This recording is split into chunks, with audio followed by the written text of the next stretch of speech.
channel. I'm Kimberell Eventide. And for those of you who are new, my Govanen means well met in Elvish.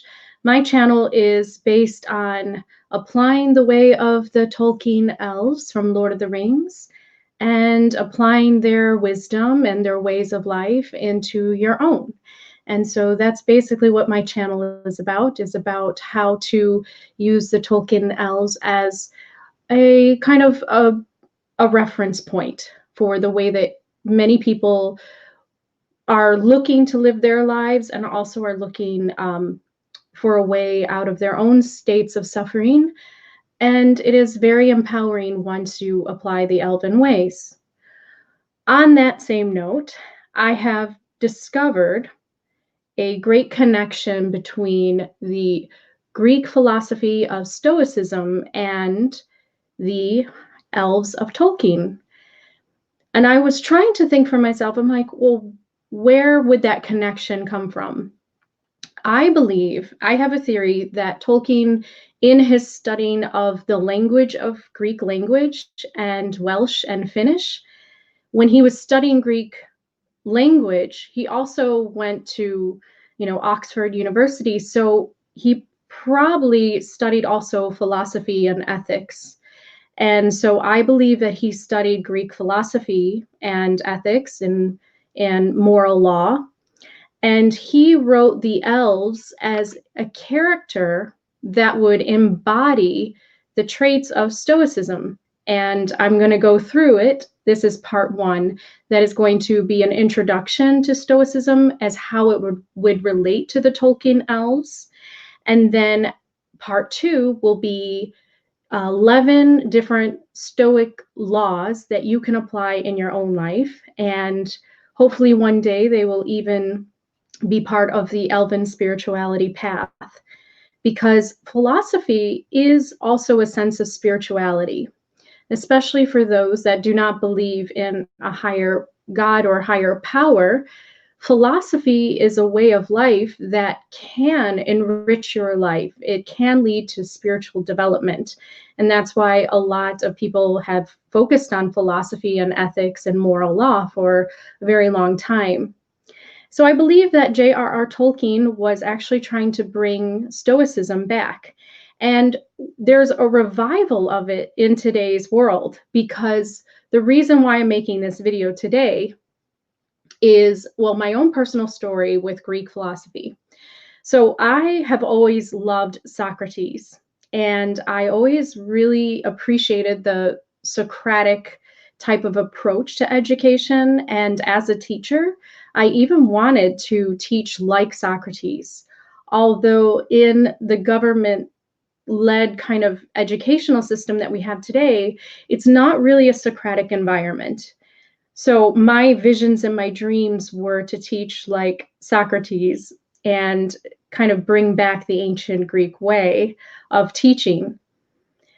I drew the connection to Socrates and the elves when Tolkien had a quote that said, "Go not to the elves for counsel, for they will tell you yes and no."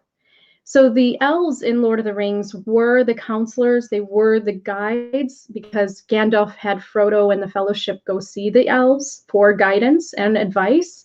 However, they had a type of humility about them that they took the approach of skeptics, in the idea that they basically thought that they didn't know anything. Well, that's how they kept their humility in such a high place of wisdom, because as immortal beings on Middle Earth, they saw a lot. But they took a place of where they weren't going to tell Frodo and the Fellowship of what to do exactly, but they were going to apply Socratic investigation and questioning for the Fellowship in order to kind of figure out on their own. Because something that you may embrace if you're into Greek philosophy and into the Socratic ways is the idea that Socrates really answered a lot of questions without a yes or no, but by leading to more questions, so that the student would actually ask their own questions and answer them as they went. So therefore, the teaching became more valuable because it was coming from themselves. And they weren't attaching themselves to a teacher that the teacher was giving them and just feeding them information, but that the Socratic approach is in order to kind of reveal the information that is already deep inside of the student. So it's very much about getting a person to get in touch with the inner wisdom rather than just giving them information to memorize, which is actually what the school system is like in the United States. I don't know if it's like that in other parts of the world, but I was a teacher that really wanted to be more like Socrates. However, that's not really feasible in the type of school system that we have. However, I can do it on YouTube. And that's kind of what I have been doing. If a lot of you have been kind of catching on, it's been a way of having you investigate your own soul and your own wisdom and pulling that out so that you feel more empowered on your own rather than me giving you all the answers. And that's what I have hoped to do on my channel. And so I was always interested in Socrates. I felt very connected to Socrates. He was poisoned and he was killed for kind of the powerful soul that he was. And he was taking things in a new direction. And Greek philosophy really kind of fell, during those times. But one thing that is still a great philosophy today is Stoicism. And the Stoics, I believe, is what J.R.R. Tolkien modeled his Elven characters after. And when you apply the life codes, the life lessons of Stoicism, you get to very much an Elven realm, an Elven community, and an Elven individual that would live in harmony with others. So I am personally very excited that I made this connection because it just gives me more foundation for the direction that I can go on my channel and how I can help people really apply the Elven ways into their life. Because it's one thing for me to sit here and talk about, certain aspects of things that I would normally in my channel, like, be confident in yourself and things like that. But there's a way to do it. And so Stoicism gives you that foundation. So that's what I'm very excited to talk about. This is part 1, and part 2 is coming up. So Stoicism, what led me to this connection was YouTube's algorithm recommended me to take a look at a video on Stoicism. And it awakened something in me to remember, oh, this is why I resonate with the Elves of Tolkien, because I am a Stoic. That's kind of how I see life. They're very, very close to my own life philosophies and views. And those, I think, that have an Elven soul and resonate with the Tolkien Elves and would like a world in which people kind of behaved more like the Tolkien Elves, I think that they are Stoics, and I'm going to explain more. This is one of the books that I bought recently called Meditations by Marcus Aurelius. There are a few Stoics that you can actually go deeper into studying so that you get really deep into Stoicism. That's kind of the wonderful thing about this nice connection, is that this is not just Tolkien's imagination, but this actually is a life philosophy, moral and ethics that have been written about, and there are volumes and there are many, many ways to study it if you really want to get serious and apply the ways and the moral codes of the elves into your life. So I'm really happy to talk about this tonight. So I wrote down some notes as I was watching this video on Stoicism, and immediately I started to connect some ideas with the elves. There are 3 main Stoics that people talk about today still, and you could kind of read up about them. Epictetus. So he was actually a slave, and he was somebody that actually wrote about Stoicism himself, which is very, very interesting because it shows that Stoicism is not an elitist type of philosophy, but that it can apply to the lowest economic status of a slave back in the Roman Empire, as well as an emperor like Marcus Aurelius, who was a Roman emperor, who was also known as a Stoic philosopher. Also, Master Seneca, he is the one that I took a lot of these ideas from, and I will go into because part 2 will be more about the life lessons from Master Seneca and how they apply into the Elven ways. So Stoicism started off in the Roman Empire as kind of a noble philosophy, a very virtuous way of living. It was made for the virtuous politician. It's very good for military people. It's very good for really anybody. As you see, Epictetus was a slave, so it's good for anyone to apply these ways into their life in order to alleviate states of suffering.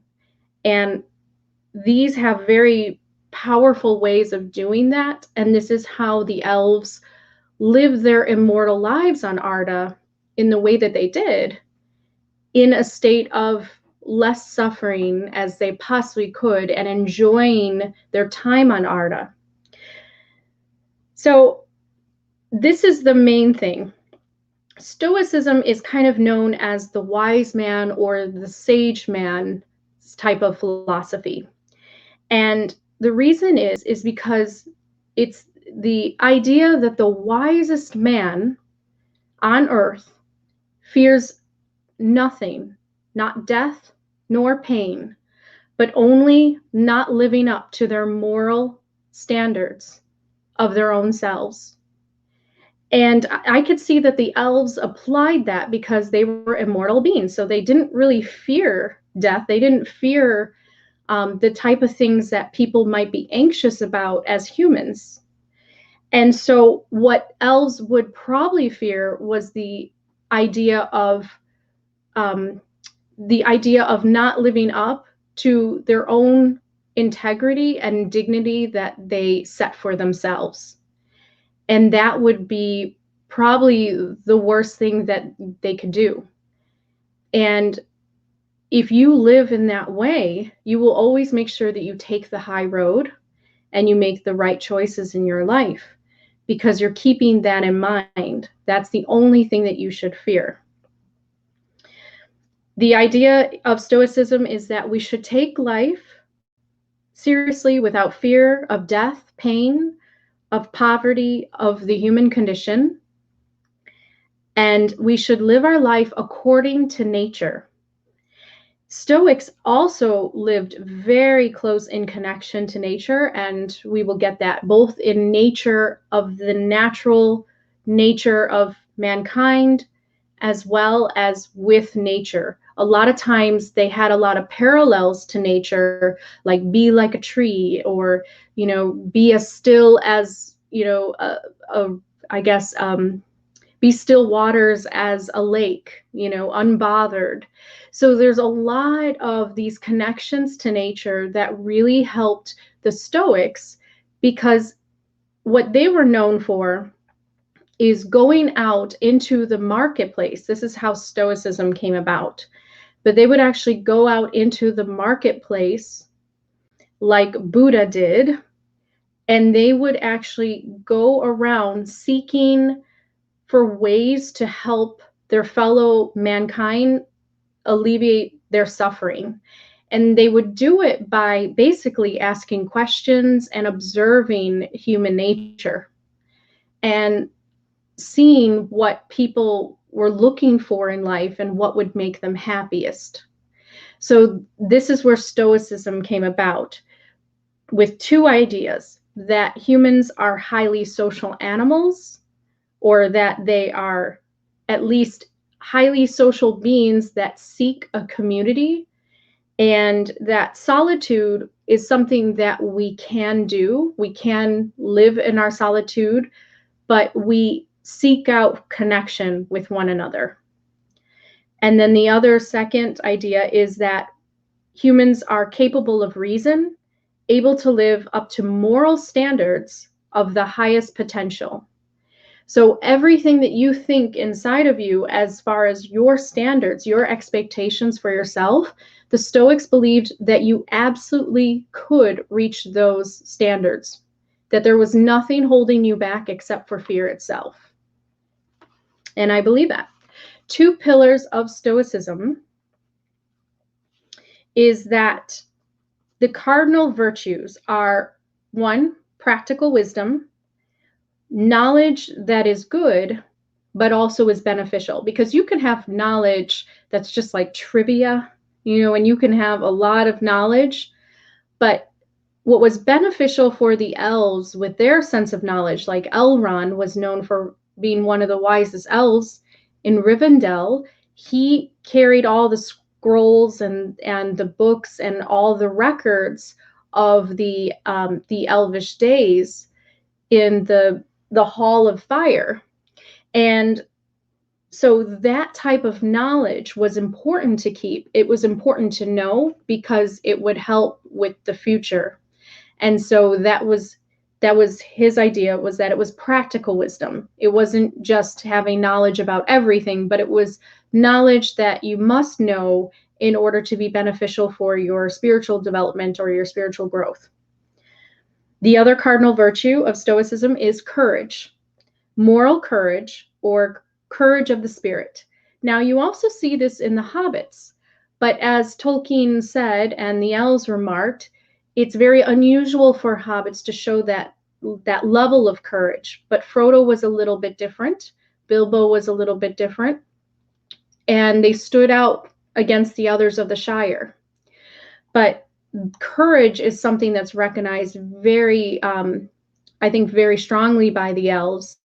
And they even saw that in the hobbits. And that's kind of what made them, invite Frodo and Bilbo back with them, to the west at the end. Number 3 is justice, discerning what is right and what is wrong, and treating others as such, like making sure that things are very fair. One of the things that Tolkien wrote about was that Galadriel created the White Council in order to, yes, guide and help kind of give advice and help keep the darkness at bay on Arda, but also to be a place of fair, objective reasoning and judgment, so that people could go and have a very fair judgment about certain situations. So justice has to be from a virtuous mind. Otherwise, there is no justice and it's unfair. And Galadriel was known as the fairest.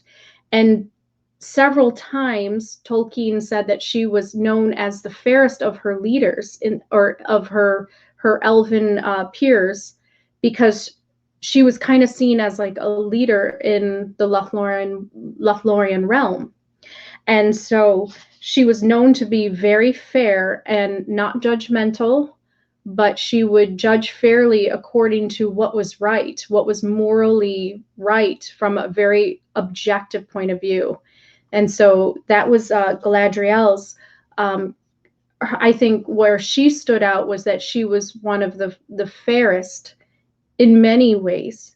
She was both beautiful because of her soul being so fair and her being so full of kind of a pure place of non-judgment. So that also really added to her beauty as well. It wasn't just that she was just a pretty being, it was that she actually had the behavior behind her beauty that really equaled full value of being beautiful and known as beautiful. Number 4, temperance, to do things in right measure. So they were kind of opposite as far as the hedonists. So hedonism is the idea that you can kind of overindulge in life and seek out as many pleasures as you want. And this was a little different in that it was about temperance, not in asceticism where you basically withhold from yourself, but it's that middle way. It's that nice balance where you're not overindulging in something that it's going to cause you harm or causing the harm of others. There's an emotional intelligence that has to go on with having human pleasures. And so that's what the Stoics were all about. Don't overdo and don't underdo as well. So you're right in the middle in kind of a moderate way. The second pillar is the dichotomy of control. I think that the elves exhibited this very strongly in the idea that Elrond had that quote, "Such is of the course of deeds that move the wheels of the world. Small hands do them because they must, while eyes of the great are elsewhere." Meaning that there are some things that are in your immediate control and that it is your personal responsibility to do and to take control of and to do whatever you can in your power. But there are some things that are not in your control, such as controlling the weather and things like that. I mean, controlling whether a meteor shower hits the planet. There are certain things that you just cannot control because they exist in a realm of consciousness that is not in your immediate focus and concern. So the elves had that ability that they were simply in control of themselves. And it's kind of why I believe that they were going to leave Arda and they were not going to help fight at first, is because they probably thought that it was out of their control, that it was in the hands of man, because man was the new age coming in and they had a feeling that they were moving on. So they didn't want to violate the will of man, and they didn't want to try to take over for them. They knew that it was time for mankind to make their decisions, to join their nations together and fight against the darkness. Because at a time, mankind was basically being divided a lot because some of man was actually following Sauron. So the elves, they're uncorruptible by the third age. And so they left it up to mankind to make that decision for themselves. And that's really why they were going to leave. It's not that they were selfish. It's not that they didn't want to help. It's just that they thought, well, maybe it would be best if mankind did this battle on their own.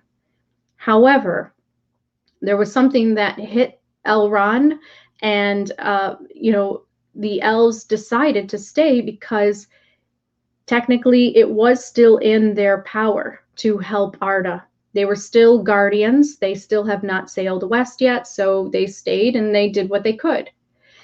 So the dichotomy of control exists within the elves, and it exists within Stoicism. Worry about only the things that you can worry about and that are in your personal control. Do not worry about things that are not in your control, because that will just cause anxiety and fear, and you'll just be pacing up and down, feeling helpless and like you have no control. And so learning that give and take of control is really important. Galadriel has this quote that represents that idea: "The noon must follow the dawn." Always. There's always a place and time for all events that it's best to just let your personal control go and allow things to kind of flow in and deal with them as they come into your life, and deal with them as you would in the present state, rather than having fear and anxiousness about what's coming in the future, or even regret about the past, because you can't control the past. You can't go back into the past necessarily, but you can very much, I believe, you can change the course of the past by focusing on what you can do in the present time. And then that will set the course for the future. Don't worry about death or dying. Elves fading and moving to get onto the ships to go west. It wasn't that they were worrying about death at all. They were just accepting that their time was here and that they were ready to go. This idea, I think, is very powerful because especially in society, a lot of us fear death. And this is going to come, I think, at a time when humanity gets a little bit more maybe secure and confident in their feelings about the afterlife or about transitioning into the next phase of their existence.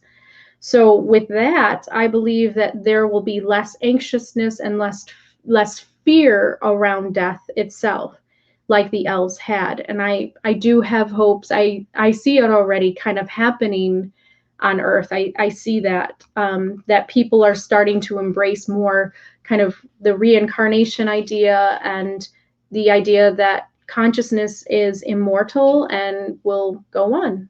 So that's a very good thing. And when you have that thought in the back of your mind, that's when you stop really kind of fearing so much of the outcome and fearing death. And that's a very freeing way to be. It really liberates you a lot, because then you'll be free to live as you choose in the present without having anxiousness towards the future. Worry only about your intentions and your efforts, which will cause you to spend less energy worrying and fear and anxiety, and you'll be able to move towards doing what you can to enjoy the present while still alive and capable to enjoy it in this lifetime. So it's also about conserving your energy so that you're not focusing on other things that you can't help and your energy goes there, and then you have no energy to do what you really want in order to have a really joyful life. There is a wonderful Archery Stoicism teaching that I wanted to talk about because I think it connects really well to the Mirkwood Elves and to the Rivendell Elves. And this is their archery teaching. Stoics taught that the archer needs to realize that it can only focus on a mark with his best effort, but can't control the wind or the direction or the speed. Nothing is really in his control except for only his effort. That's it. The way that he pulls back, the form of his arm, and the strength of his hands and of his arms holding the bow. These things are all in his control, and through practice, this is how he can get better at making sure that that is in the highest potential possible, and allow nature and all the other outside factors to either flow with his work at his highest potential, or it doesn't. And then it's another lesson for him. So this is what it says. Don't attach personal self-esteem to any outcome.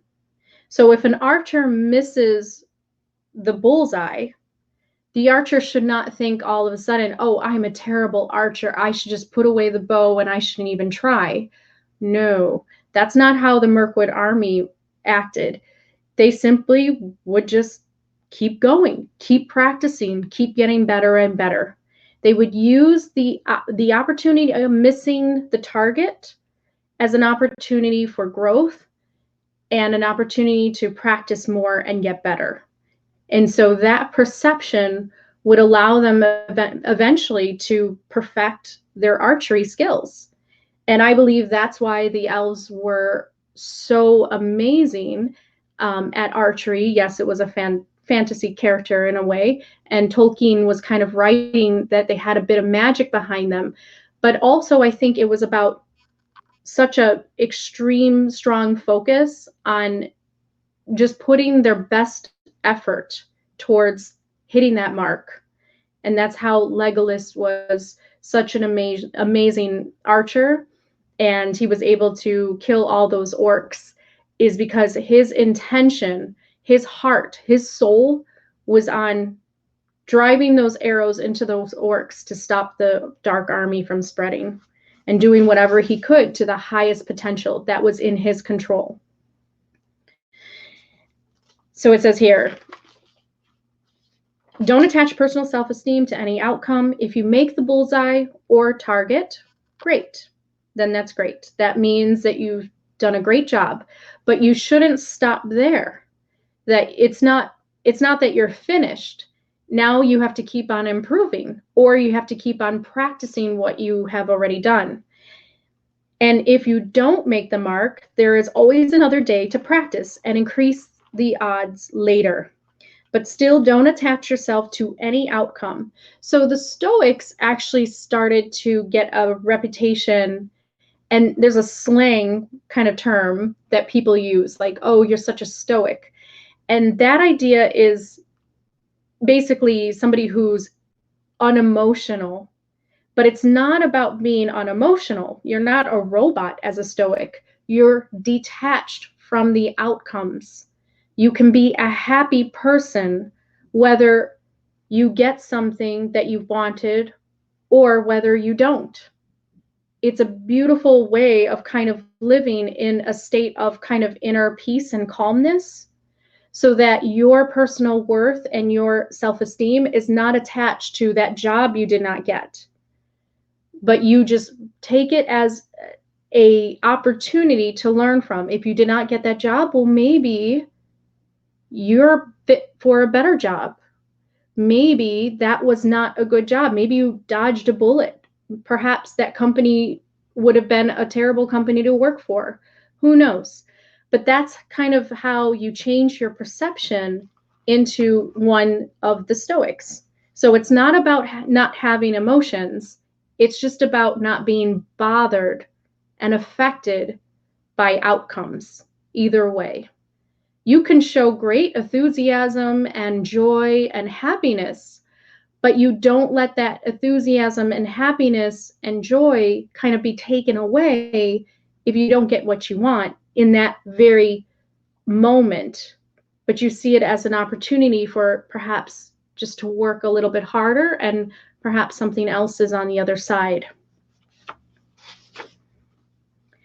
And then Stoics were very interested in relationships. They were very, I would say, well, one of the things was that they knew that humans were seeking connection. So they were interested in how relationships work.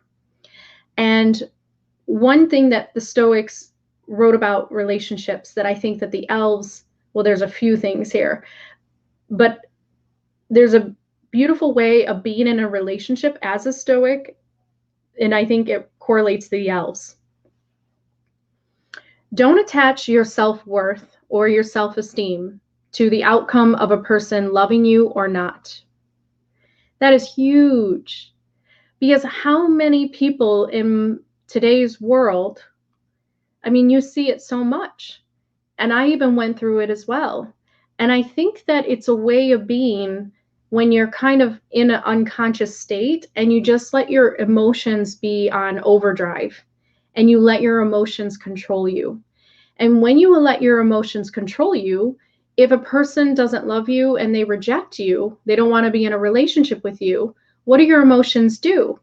They start playing a self-tape, and you start feeling really bad about yourself, and you're like, I'm unlovable, I'm this, oh, if I was more beautiful, if I was more stronger, if I was this. You start playing what ifs.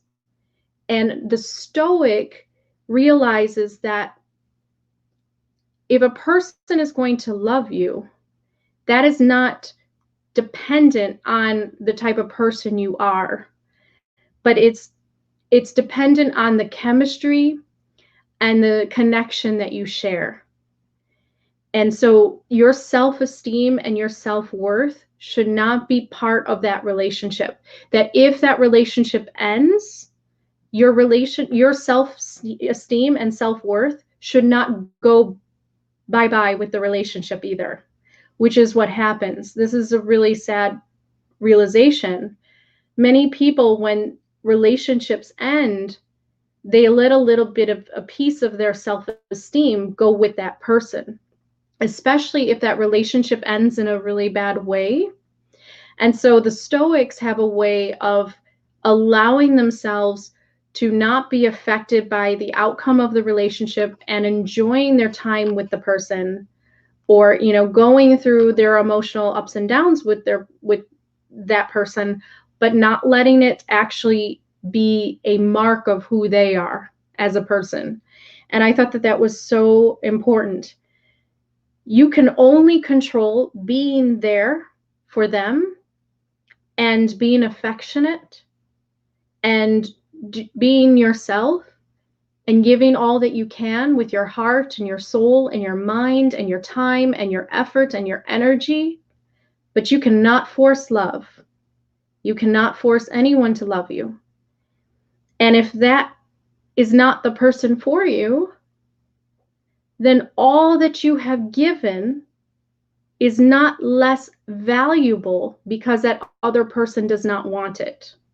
And I can see that this is how Arwen had to train herself, or she was just naturally, because at some point Aragorn had to leave her.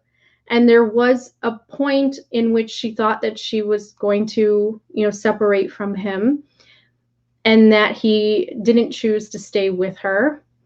And so a lot of those relationships between humans and elves, or just elves and elves could not attach their spirit, and this is important. If they attached their sense of self or their spirit to that person that left them, their Fea, their spirit, would leave their Hora, which is the body, and then they would move away from Arda. Because an elf was immortal only until their spirit basically left their body. And the way that a spirit would leave the body is kind of a soul-weary type of way, where either A, they're so bored with life and they don't want to be on Arda any longer. B, they're tortured and put through much suffering and sorrow, and they don't want to be on Earth anymore. And this is a sad thing, but in the second ages of the elves, there were some relationships like that, where if one elf left, it would cause a great sorrow and a great hole in the heart of the elf, that basically they would pine away, and that would be their existence. So elves in the third age, they had to be more stronger in that. And I believe that if they weren't more like the Stoics in relationships, then a lot more elves would have probably perished and left Arda. If elves did what humans do today in terms of how we handle relationships, where when people leave you, you feel like a part of your soul just gets taken with that person, that the elf would have been gone. I mean, they would have literally left Arda. So the idea is that Arwen was there for Aragorn, but did not know whether he would come back to her or not. But it did not matter. She was not attached to the outcome. She loved unconditionally up to the moment of almost sailing away, where she made her choice to stay. Loving unconditionally is this way of being a Stoic, where you are not attached to whether a person loves you or not, or treats you like dirt or not. Of course, you shouldn't love somebody who treats you like dirt, but there's a type of way that you can still unconditionally love people and you're still not attached to them, but that your love goes on. It's your energy that just is there to warm them, to love them, to be a support for them, but you yourself are not attached to them any longer. And so it allows you to be an individual. It allows you to look for the opportunities for real love that you deserve if a person is not going to love you back. So here's where I said, yet she did attach herself to Aragorn eventually no, she didn't attach herself to Aragorn, but she loved him unconditionally. She simply brought her whole self into the relationship, and she let Aragorn make that choice. And that's really all you have control over. All you can do is be very present for everybody that you're in the relationship with. And if they do not want to be in a relationship with you, well, then that's their choice. You can't force love. And by doing that, by not being attached to the outcome, whether someone loves you or not, you get to keep your sense of self-worth, self-value, and self-esteem so that you can find somebody else that will appreciate your love, will connect to you in that level, and they'll be a better match for you.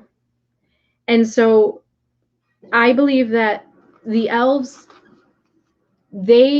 while I think in the second age that there were some indications that they did attach their soul to somebody, I think that there is more wisdom in this way of being in relationships. And here it says this: you can walk in serenity, going through life, knowing that you have done your best. You have loved this person, you have done everything you could for the relationship, and nothing else could be done. And Stoicism says that if you have the right idea about what really belongs to you or what does not, you will never be subject to force or hindrance. You will never blame or criticize anyone, and everything you do will be done willingly. And this is the Enchiridion 3. And this is Epictetus, the slave. He wrote this. So, I mean, this is coming from a slave of the Roman Empire that had these values within him. Like I said, it has nothing to do with elitism or anything like that. It's not about class. It's about holding high virtues within yourself and a moral code that you don't break. And if you don't break it, you'll be happier with yourself because you'll be living more authentically to yourself, and you're not going to be attached to what others think of you or what others want of you or don't want of you.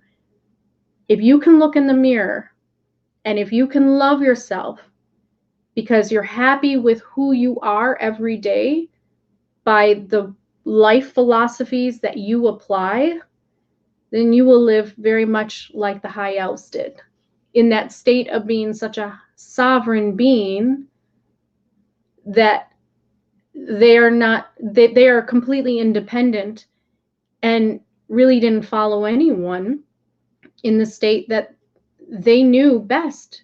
Their inner wisdom was their director of their heart and of their mind. And that's really the goal. And I was talking with one of the co-founders, Galadriel, which a lot of you have seen us together on videos. Our goal for the Elven spiritual path is for everybody to be empowered, to become truly sovereign humans. Whether you connect to the elves and you think you're an elvican, whether you feel you're fully an elf, whether you feel you're a human following the elven ways, whatever it is, we want you to be sovereign beings, because humanity has lost this in terms of society, because if humans were truly sovereign, those in power and in places at the top would not be able to make the money that they are and to feed off of the energies of the ups and downs and emotionals, around roller coasters of humans. So there's a lot at stake here that I feel like humans are getting to a point where they need to get more grounded within themselves and remember who they really are, to stop this kind of enslavement mentality and locked away in their emotions, but to get to a place where they are seeking only the applause of themselves. And I will go into that. That's a life lesson, meaning that they are not following just society and what the masses want, but they are finding the inner wisdom within and becoming independent thinkers that cannot be taken advantage of and that cannot be sold things in order to make those more money. And I'm talking in the medical fields, I'm talking in a lot of ways. I think in a lot of ways, this type of way of being as a Stoic has been pushed down to look like it's unemotional, but really there's some really beautiful life philosophies. But those that would want to kind of enslave humans probably would push this away, because if you're a Stoic in this regards, if you're not attached to outcomes, if you live a very peaceful inner kind of serenity, and if you live your roles to the best of your ability, all of your roles as a mother, as a daughter, and I'll go into the roles next. If you lived your roles to the best of your ability and you used your mind accordingly, you wouldn't be able to be taken advantage of by those that want to sell you things to feel better about yourself. The beauty industry, the medical or medicine industry, saying you have a disorder for this, a disorder for that. I mean, there's a lot of money at stake here. If humans became truly sovereign, it would completely wipe away the economic system that we have right now. Because the economic system would be set up in a way that it would only be representative of what each of us could create. It would not be this kind of advertisement marketing to play on the emotions of people, and more of like kind of propaganda to play on the emotions of people and get things, to sell things. So I think stumbling upon this, I think this is kind of an ancient way of being. It's a revival and a way that I think Tolkien was trying to bring back too. And I definitely see the correlation here. So this is what Legolas says that correlates to that quote that I just read. So Legolas says, "Let us first do what we must do," meaning let us do what's in our control. Let us do what we first must do. Follow what may. Great deeds are not lessened in worth. No matter the outcome, the effort is not lessened in worth. Your heart, your soul knows the intention that you put forward into that deed. No matter what outcome happens, does not take away that vibration, that positive energy that you sent out into the universe with that good intention at first. So that is the secret of good deeds in that way. The role ethics. This is where Stoicism gets into ethics. A happy life consists of following a role. doing best you can in roles, and balancing them all as your whole self in life. So the Stoics believed that you would have many roles in your life. You would have, well, everybody is a child, or somebody, I mean, we're a brother or a sister. We can be a mother and a father. We can have certain types of roles, whether it be a teacher, a doctor, a lawyer, whether it be a lover, a friend, a caretaker. These types of roles, Stoics believed that you have many roles in your life. I have a wife, teacher, daughter, and puppy mom, caretaker. So I have these 4 roles and a friend, right? Okay, so friend. I have these 5 roles. Stoicism teaches that you, in order to live a happy, fulfilled life where you don't have any regrets, no kind of guilty conscience, you have to live your roles in balance with each other, so that not one role, like say, okay, I'll say right now. So I'm a YouTuber right now. If I let my YouTuber role overtake my role of being a wife, a puppy mom, a teacher, and a daughter, what ends up happening is an imbalance in my life. And that role then takes over all the other roles, and all the other people that are attached to these roles suffer with me. My husband doesn't get attention. I don't talk to my father, because I'm busy doing other things. So it is about balancing all your roles accordingly. So what you can do right now is you need to think, what do I have right now as a role? And how can I balance it accordingly with all each other? Like, how can I make sure that all my roles are met, so that nobody in my life who are connected to those roles are kind of suffering, missing my connection, or I'm falling down on the job in a way and not neglecting them. So this is what they said. Our basic role as human beings are members of the world collective, and then you have your born roles that are given to us by circumstances, such as son, daughter.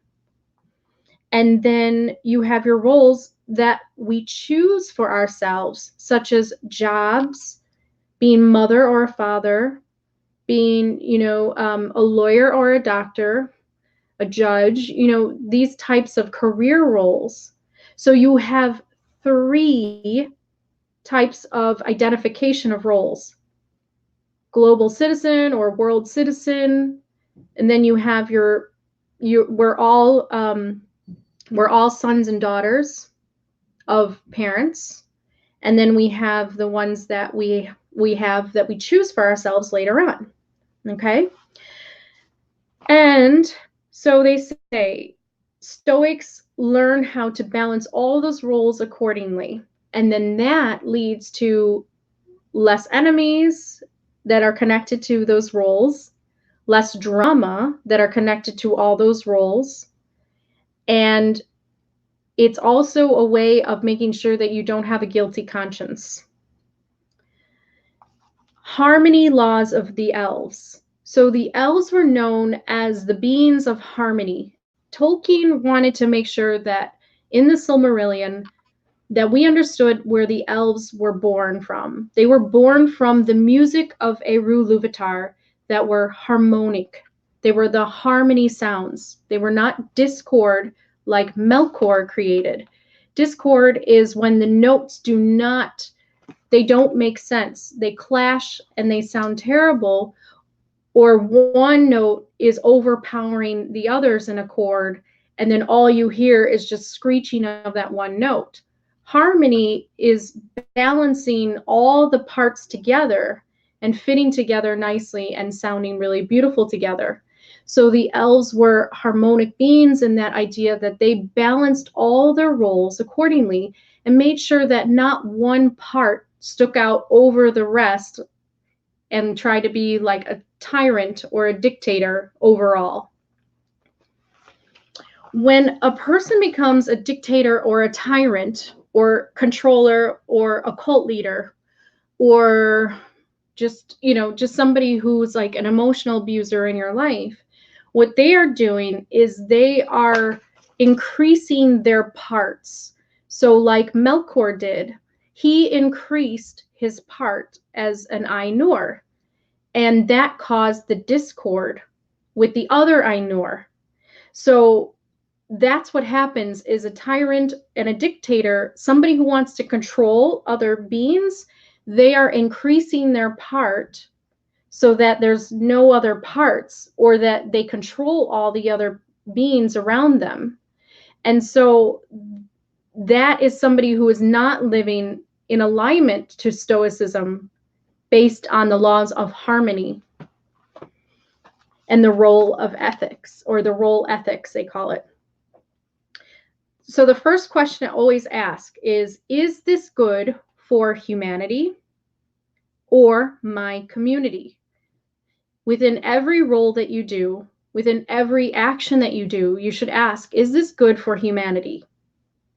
So if people stopped and actually asked themselves before they made some of the choices that they do, driving drunk, being a serial killer, things like that, if they stopped and asked, is this good for humanity? If that thought went through their mind, I think that there would be a lot less unwise choices. And that is because it's in their control. So is this good for humanity or my community I live in? If it is, then yes, do it. If it's not, no, don't do it. So that was a very simple way that the Stoics lived. If something was not good for humanity or good for the community and the neighborhood that they lived in, and it would cause discord and not be in harmony with other souls, they wouldn't do it. So there's a temperance of self-expression and individuation where you're an individual and you can live as you want, you can express yourself as you want, but if it causes harm to others, that's when they pull back and they decide not to do it.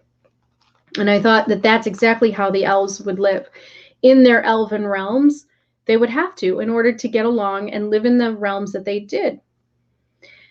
Then there's balance of the other roles. And all roles are played with integrity. So not one role overbalances all the other roles, because within your own roles, you also are working with other people that have their own roles as well. So we're all playing roles, and it's funny because it definitely connects with ideas of the world is a stage, and like Shakespeare said, and we're all playing our parts. Well, yeah, we have several parts each. And so when you can learn how to play all those parts in balance with each other, that's when you're living like a Stoic. That's when you're living in harmony with others, with their roles as well.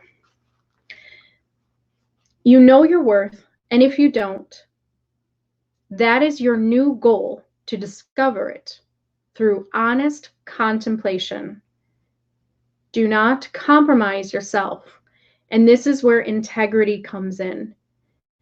That you yourself know your value, and you're not going to lessen your value by doing something that would be beneath you and something that you would feel guilty for or feel like, is not a wise choice.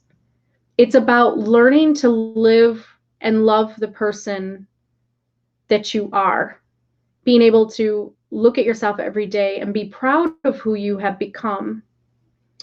The goal is to be the best you, individually, that you can in the world, by using two virtues: courage, do the right thing for yourself and others, and justice. Do the fair thing for yourself and others. If not sure how to do this, ask yourself and imagine a role model of yours. The ancients of Stoicism, they actually really believed in the idea of using imagination and also using the powers of observation. And so many of the people like Aristotle and Plato, they would have their role models, and usually they were the teachers that were before them. And so it's very good to have a role model for yourself because it gives you a reference point of what you can kind of live up to. But at the same time, understand that this is about you being the best you can individually. So it's not about attaching yourself to a role model, but it's about recognizing something within the role model that you can reach up to the same expectations for yourself. And I think that this would get rid of kind of a sense of jealousy and envy. Like a lot of times we have that in modern society where people look at famous people like celebrities and people that have made it, sometimes with a case of jealousy and envy, instead of using them as kind of a role model to be like, well, I'm not jealous, I'm not envious, because envy and jealousy, well, jealousy and envy are different, but envy itself is interesting because it's also connected to your self-esteem. So when you're envious about a person, it's because you personally feel that you can't obtain what they have obtained and you want what they have. So the idea of envy is something that I think a lot of people struggle with, especially when they see more successful people in the world. And what that should be is inspiration for people to be inspired by reaching that same level of status, and maybe not even about fame, but whatever they're doing as far as being successful and being happy, that could be seen as something that, can keep you on track and can give you something to work for. And I think that that's a really nice way of looking at it, because if you think about Elrond, Galadriel, and Thranduil, they were role models for their elven people. And they got there because of their character. Tolkien wrote that all of those leaders of the realms were very high characters, and they held really high morals, and that they were respected by the other elves. Because the elves were types of beings that if they didn't respect a leader, they would probably push that leader out of power. I'm sure of it. So in order to hold the position of power that those beings did for so long as they did, they had to really be virtuous beings, and they had to actually truly be the wise beings that were to represent the elves on Middle Earth.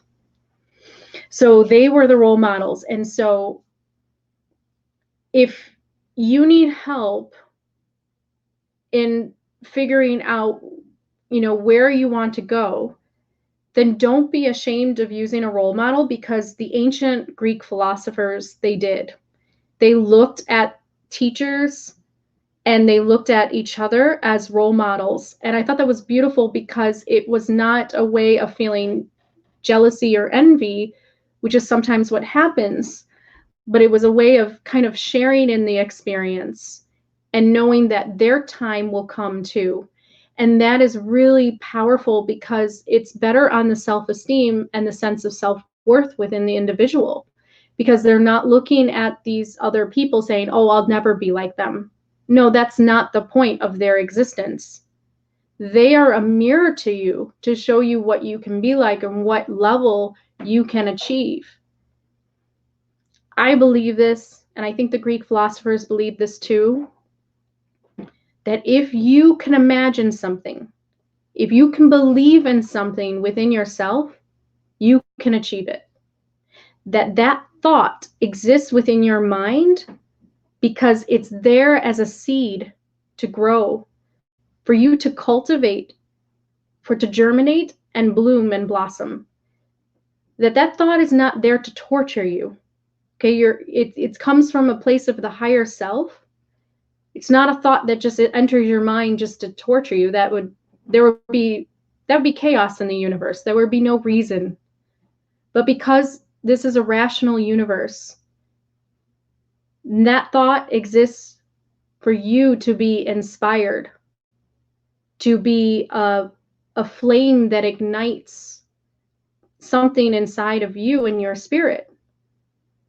And that's how people should look at those that they kind of covet the same things that other person, got. So here's what it says. Imagine and identify with that high elf role model. So I wrote this down when I was going through the idea of role models. So for me, it's Galadriel. As I get older, she's the type of person I want to become. And for you, it could be Elrond, it could be Thranduil, it could be Legolas. Choose a type of character, and it could be from nonfiction or it could be fiction. And if you can imagine and understand that character inside out, that's how you will become. Because like the Buddha said in his teachings, that when you think a certain way and you act a certain way, you will become a certain thing. And this is all about identifying with something that is already a path within yourself. You already have that potential within yourself, and you're just awakening to it now. And that's really why those role models and the sense of imagination kind of exists. And I think that Tolkien wrote a lot of his elven characters for humans to identify with and to work towards. I was talking to Galadriel today about this, and I said, I think Tolkien wrote his book because he wanted to stop the wars. I mean, just plain out, that was his intention. And I know that's a very big idea, but I think that he truly felt that if he could bring the wisdom of the elves and the wizards and bring that to surface with the courage and the spirit of the hobbits, if he could bring that to surface, there was a type of virtue and moral standards that would come more into the world that would not allow petty wars to play out. And I do consider all of the wars that we've had to be very petty because they're all for selfish gain, resources, land, power. Tolkien wanted to stop the wars.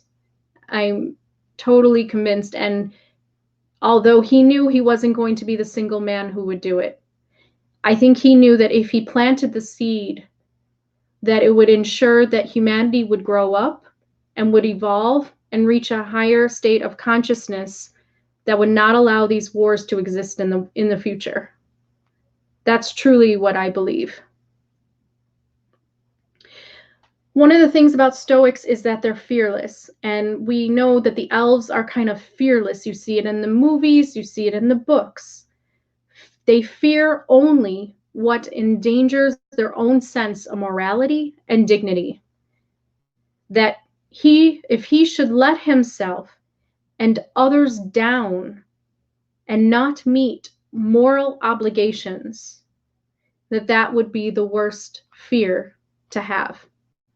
They are not afraid of pain, death, or poverty, or people's opinions that he is a fool. And it is complete liberation from fear once and for all. And what's the opposite of fear? Love. So if you are liberated from having fear in your life, you are then free to live more authentically in love with everything, in love with nature and the cosmos. And Stoics were very much connected to the whole cosmos and nature. And they believed in that idea here's where Ralph Waldo Emerson said this about virtue. And he oftentimes wrote about nature as an observer of nature. Virtue, it says, greatness is perception, that virtue is enough. Virtue is simply using reason and realizing what is good for all human beings that you can put towards dually. Temperance comes in to not lose mind over lust, desires, and selfish gain at the expense of others. And this is where Stoics start to believe that be more like a tree, that you don't desire things, but you simply live in the state of being that you are in the present time. And without wanting something more than what you have, then you are enjoying what you have in the present time, being one with nature, living in the present, here in the now. And I just wrote Morgoth. So here's what the thing is. Morgoth kind of represented not having temperance. And Morgoth did, where does it say this? Yes, temperance comes in to not lose mind over lust, desires, and selfless gain at expense of others. Only Morgoth did this, and a few elves like Feanor who listened to him. The biggest sin of all was losing his own sense of self and dignity and creating the kinslaying. That is the number one, I think, the biggest plight in the Elven history is the kinslaying. Before that moment, when Feanor decided to take the Teleri's boats, or the Teleri's boats, and then ended up killing all of them, or as many as he could, that was the moment that elves finally understood what it was like to kill one another. Before that moment, they didn't know murder. They were not like that. And I think that was that is something that definitely came in, and Morgoth kind of represents kind of corrupting the elvish ways of life and some of the mentality of the elves in the first and second ages. But by the third age, they've learned their lesson well. They remembered the past, and they remember what Morgoth did as Melkor, and then they were cautious about Sauron later on because they saw what happened in the past. And I just wanted to tell you this part here from this book, Marcus Aurelius Meditations. I think I closed it off here. This is about beauty, and I hope to get more into Stoicism with nature because I think that there's a really lovely kind of parallel to nature that the Stoics had. And this is what Marcus Aurelius says about beauty, which kind of piggybacks onto my other video I just did on what would you do if someone called you ugly. Okay, so here's what he says. Everything which is in any way beautiful is beautiful in itself and terminates in itself, not having praise as part of itself. Neither worse than nor better is a thing made by being praised. I affirm this also of the things which are called beautiful by the vulgar, for example, material things and works of art. That which is really beautiful has no need of anything, not more than law, not more than truth, not more than benevolence or modesty. Which of these things is beautiful because it is praised, or spoiled by being blamed? Is such a thing as an emerald made worse than it was if it is not praised? Or gold, ivory, purple, a lyre, a little knife, a flower, a tree, a shrub? So I absolutely love the way that he seemed to observe nature and understand that humans had a very deep connection to nature. And I think that Tolkien's kind of way that he wrote the elves is by allowing that deep connection of nature to penetrate the mind, whereas mankind sometimes is disconnected from nature because of technology and living outside of nature or nature around as separate from him. Stoics believe that nature was one and the same.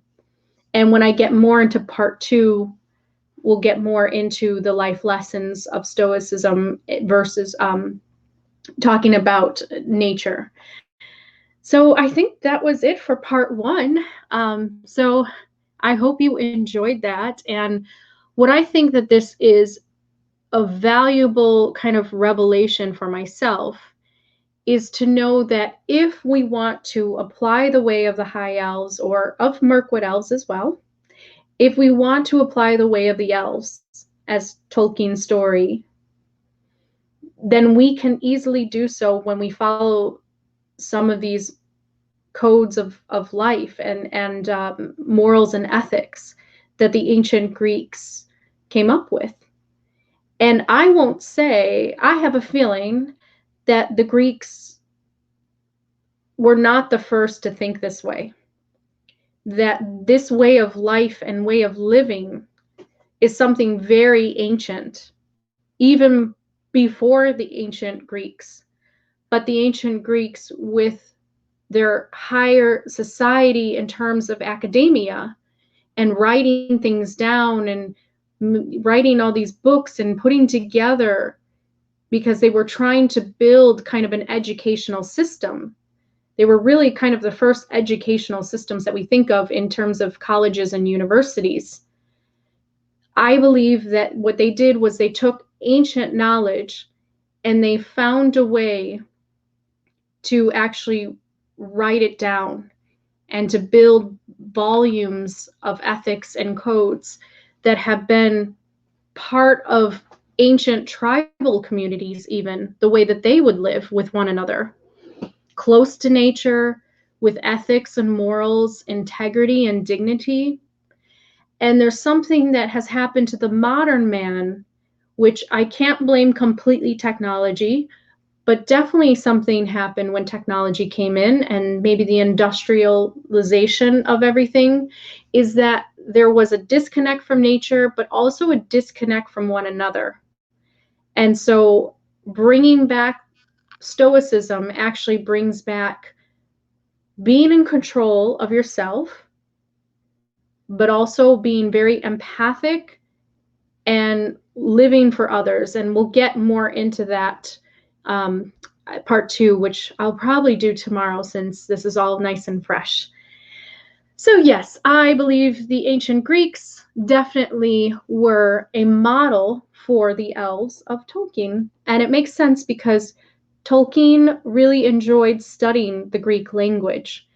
And through studying the Greek language, I'm sure he started to either unconsciously or consciously apply Stoicism to his elves.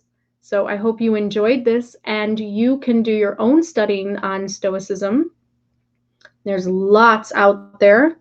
There's wonderful videos on YouTube, and I am going to definitely do as much as I can to bring forth some of the life philosophies and things like that, and hope it bridges off into the Elven spirituality for you. So I hope you enjoyed. Thank you all for joining in. I'm going to take some comments now. Ooh, there's a lot here. Okay, so I won't get to everybody, but I will. I really appreciate everybody coming in. Freya Lionheart, would that be similar to hoarding things that help you feel better, having a dysfunctional ego? Well, to a Stoic, there wouldn't be hoarding, because a hoarder is the idea that you can never be satisfied with what you have. So that is something that I think would not be in a Stoic's life, because you would be content with what you have rather than always searching outside of yourself for more, more, more, which is where greed and selfishness come in. If you can be content with what you have, whether you're poor, whether you're rich, you're not going to be searching for more, but you'll be in gratitude for what you have in the moment. And that doesn't mean that you don't strive for more if you're poor, like I am trying to do as well. I mean, I have my own personal goals too, but at the same time, I'm not really hating my life because I don't live a certain lifestyle. So it is really about just being content. Like I look at my little house and where I am, and I'm content. I'm happy, I'm happy with what I have. And if you think about the Elven realms, Tolkien described, you can go to any of my videos. I have the Mirkwood Elves, the Rivendell Elves, and the Lothlorien Elves, where I took the writings in the stories and put together a narrative that would take you on a journey to show you how the elves would live within those realms as best as I could. And one of the things that you see is that elves live very moderately. They have very beautiful things because they focus all of their potential and their effort, their highest potential and craftsmanship into what they create. And there's a bit of magic in that too.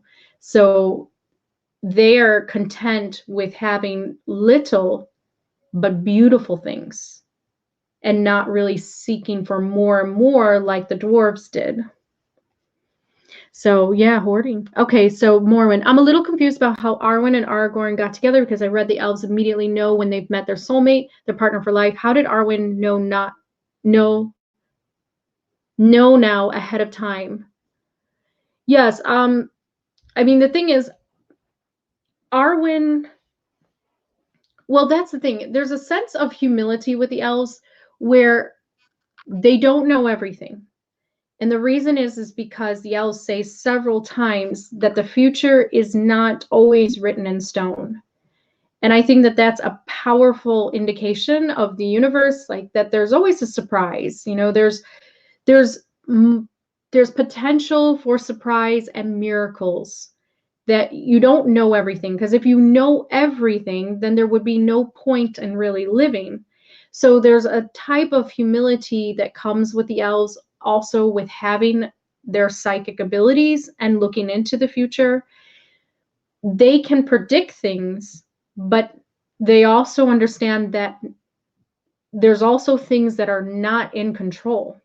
So she knew that Aragorn could die on this journey as a part of the fellowship. She knew that something could happen, but at the same time, I think that her hope and her optimism and her belief in love and her connection to the Valar, I think that helped to keep her spirit afloat and kind of, keep that hope in her. But at the same time, Elrond says several times in the books that the future is not something that can completely be determined, and even the wisest cannot tell the wise what is going to happen.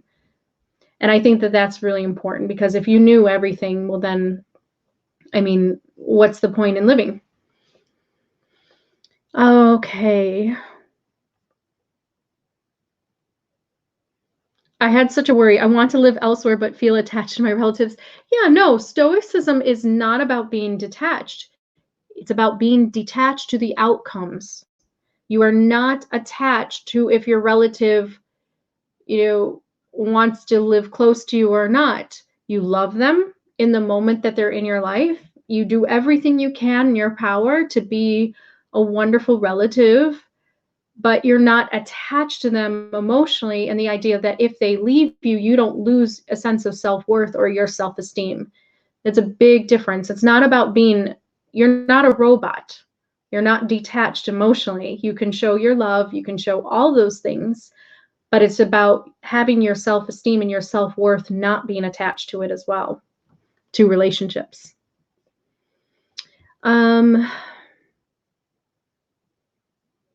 Bajorn, cannot be sold things. I like that. So much of our society is based on advertising and preying upon people by feeding into their insecurities, fears, and sense of inadequacy. Absolutely.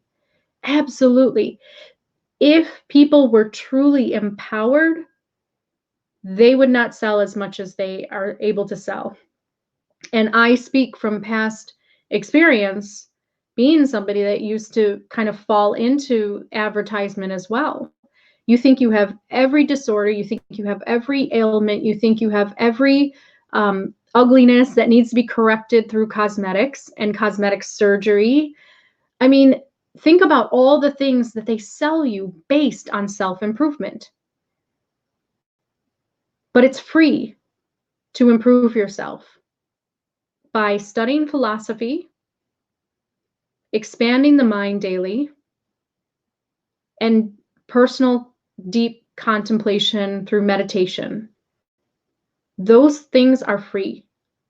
And that is how you improve yourself, not so much externally, but more internally. The companies that are making the money right now, they're working on improving people externally. Okay. I like this more when people need to revive their interest in as well, like crafts, reading skills. Absolutely. I mean, I think the elves were very crafty, and that's kind of a beautiful thing that you read in the books. Like the Lothlorien elves, they could create beautiful silk cloaks, by using the silk of the moths of Lothlorien forest. And you had the Rivendell elves create the weapons with such supreme craftsmanship that it was like magical, enchanted weapons. This is something that I think that humans are starting to get into. I have to say, I am always very impressed by Etsy and other types of like online sites that show a very strong sense of artistry within humans. Like, it's really beautiful to see that. And I think that the more and more we focus on our sense of creativity and artistry, the more and more we advance ourselves. That not necessarily do we need technology, but we can use technology side by side along with it.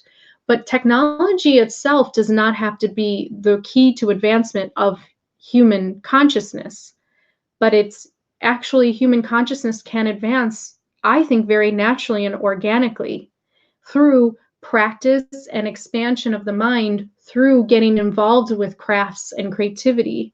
Yes, absolutely, I do.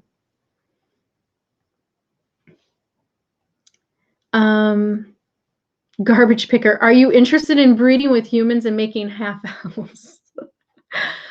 Oh boy, are you Piers Morgan? He asked the same thing on BBC. Oh my goodness. Okay, so I read a quote the other day. Elves and humans share a biological kinship, and Tolkien said that within his world, they're one and the same, but elves represent being unhindered as humans were. They were not bothered and tempted by, greed and power and things like that. They were not into power, and they could live harmoniously amongst each other, whereas humans had a hard time and argued across the nations. So, yeah, sure, I'm interested. My husband's very human-like. He would not at all identify as being an elf.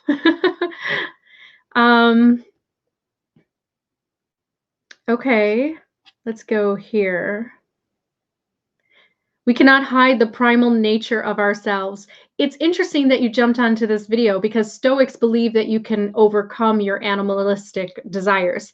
That Stoics believed that we were connected to animals and nature, but humans themselves were mentally somewhere could be above animals in the sense of reason and rationality, but that with that came the responsibility and actually some of the Stoics were vegans and vegetarians because they came to a point of realizing that eating animals was hindering the collective and was basically not good for the soul. So I can talk more about that. But elves were not all vegans and vegetarians in Tolkien's world. They had different, I think it was different depending on the individual and different depending on the realm.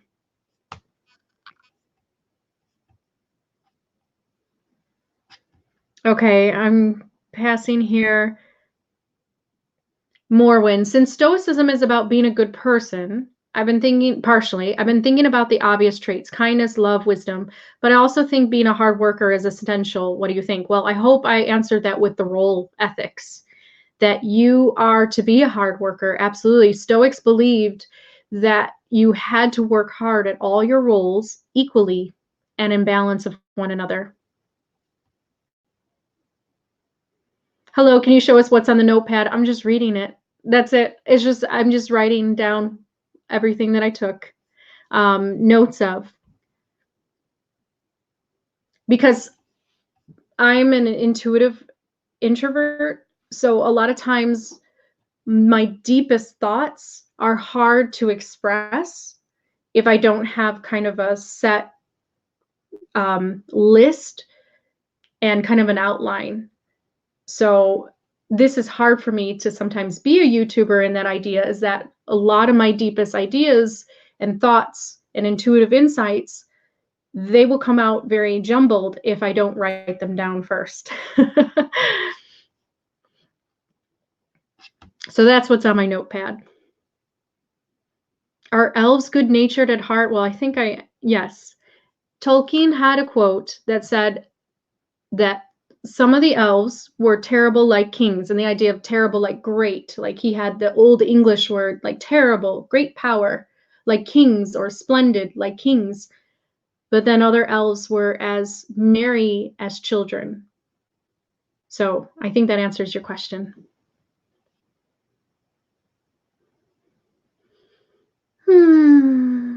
What's your stance on dark elves? Dark elves are, I think they would be more into nihilism. I think they would be nihilists. And if you don't know what nihilism is, I think Nietzsche is a good start for that. But I think that Stoicism and nihilism actually a lot of times argued with each other. Nietzsche had a lot of things to say about the Stoics. And so I'm kind of learning that. I want to read Nietzsche's point of view because, nihilism and Stoicism is actually opposite each other in a lot of ways. I think they parallel in some ways, but they had a misconnection and a misunderstanding of one another, which I think dark elves and light elves do within the realms of DG, D&G. Okay. Oh, Rain, you had questions, and I'm trying to find, you said you had so many questions. Just email me if you have questions.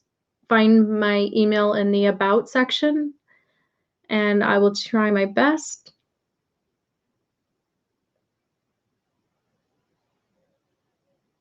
Okay.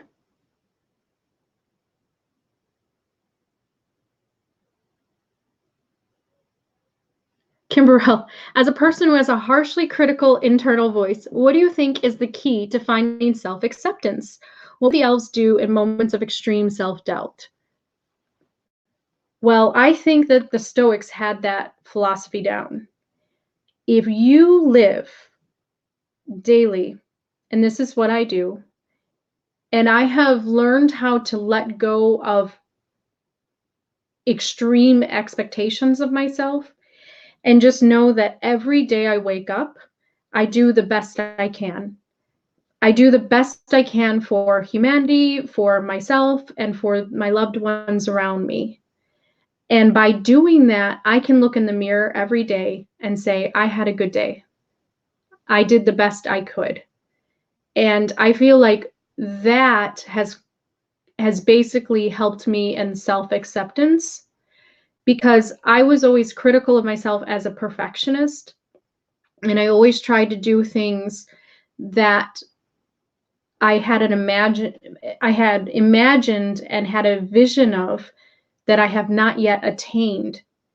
And by focusing on the present and what I can do today, I get a little bit closer to that goal.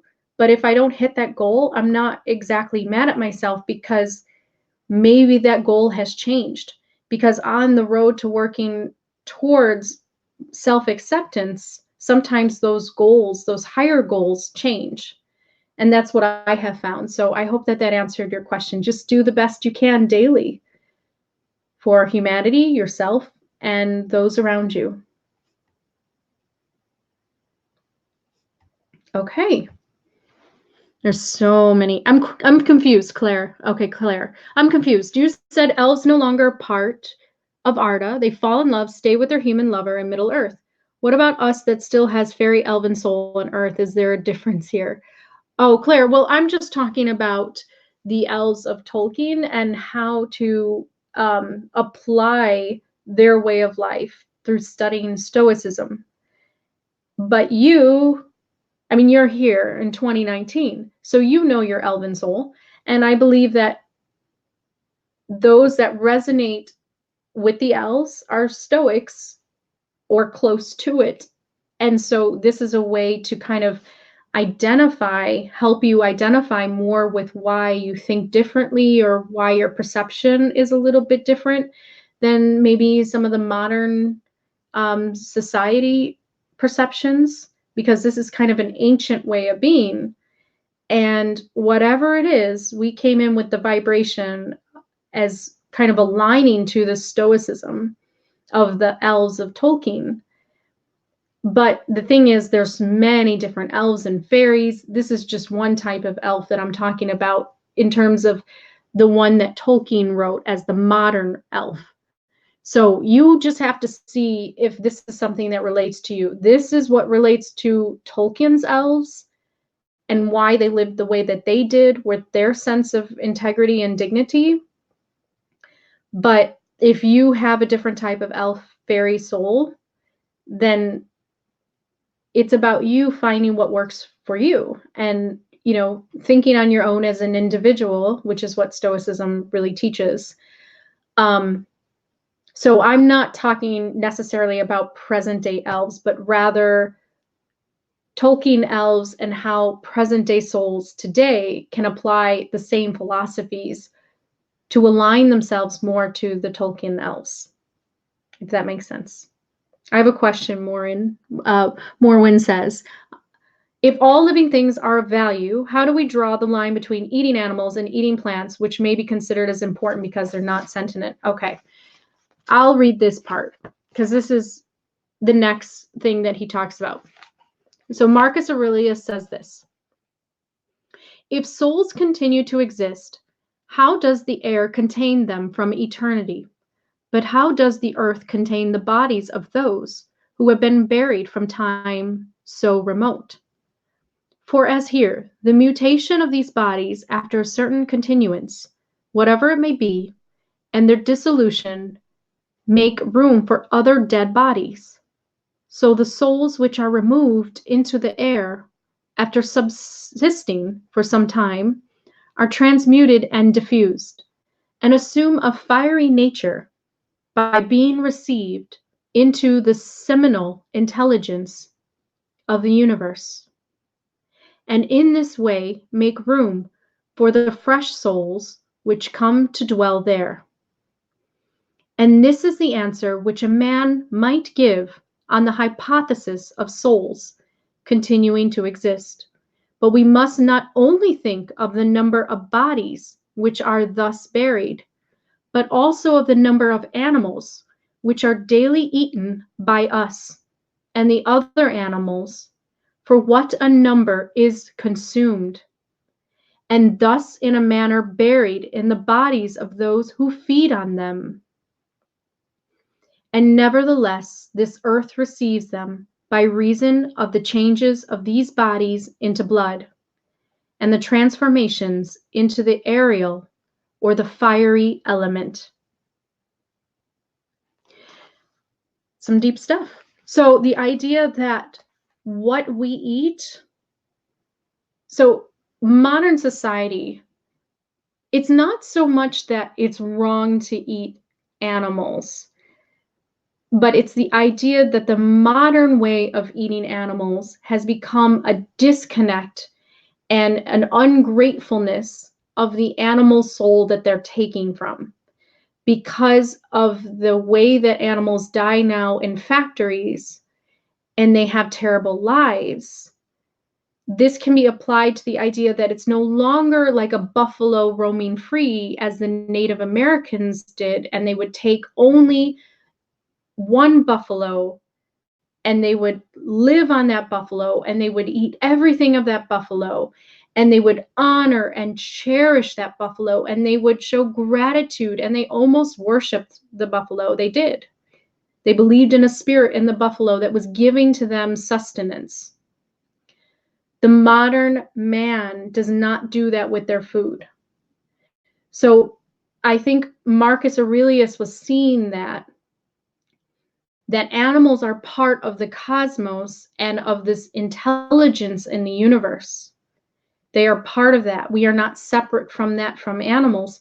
So when we take from animals, there needs to be some kind of respect and gratitude. And unfortunately, in the type of way that we eat animals today, we do not have that. So it's different. It's different than how it used to be. The way the Mirkwood Elves hunted was more like the Native Americans, and they would actually only take what they needed to and not overindulge. But we have fast food chains and we have people eat meat as an overindulgence and kind of a laziness sometimes because it's a fast way of getting food, getting that taco, that burger, that hot dog. That's a fast way of getting some carbohydrates and getting energy. But yet humans are so disconnected from where that food came from and the suffering of that animal that went through that it's a different type of system. So that's what I believe, that what Marcus Aurelius was seeing and kind of understanding. And at the same time, Tolkien was showing that respect for the animals with his Mirkwood Elves. Are you fully plant-based or vegan, or do you send your respects and love towards the animal before consuming? No, I am a vegetarian. I eat eggs and cheese. I believe in a symbiotic relationship that can happen with loving farmers. And so I only take things that I know, like from fresh markets, and I believe that you can use animal goods when you're respectful of them. So I believe in a symbiotic relationship with animals, not a completely isolationist kind of relationship. I don't believe that we should just, yeah. So that's my philosophy, and I think that vegans are doing a wonderful thing, though, because they are helping with the overpopulation of meat consumption that is happening for those factories to be, basically sustained. It's about balance. Not everybody is going to be vegan, not everybody's going to be a vegetarian, and not everybody's going to be a meat eater. Oh my gosh, if everybody was a meat eater, well, that's kind of, I think that's why we have the problem we have, and that's why we have a lot of souls now taking on the responsibility to become vegetarian and vegans now today, because they are seeing where they can help in the overconsumption of meat that has been causing this problem. So I hope that answered your question. Okay, so yes. So once again, I don't have any judgment. My judgment comes more towards the corporations that take shortcuts in order to provide food in a mass production way. I actually have great respect for farmers and that really care about their animals and give their animals a full life, and let them roam free in free range farms. I have a lot of respect for them, and you can actually see that they really care about their animals. But it's the factories, it's the food corporations that are in power now to basically feed a population that's growing. So the vegans and the vegetarians are just basically trying to balance that out. That's how I see it. Okay, so part 2 will come tomorrow on the 11 life lessons of Stoicism. And I think that this will make even more sense of how to apply things. But this gives you a little bit of a start of where you can look. And I believe that Tolkien definitely modeled his elves after the Stoics. And if you are somebody that resonate with the elves like I did, well, then this may answer why you think the way the elves do.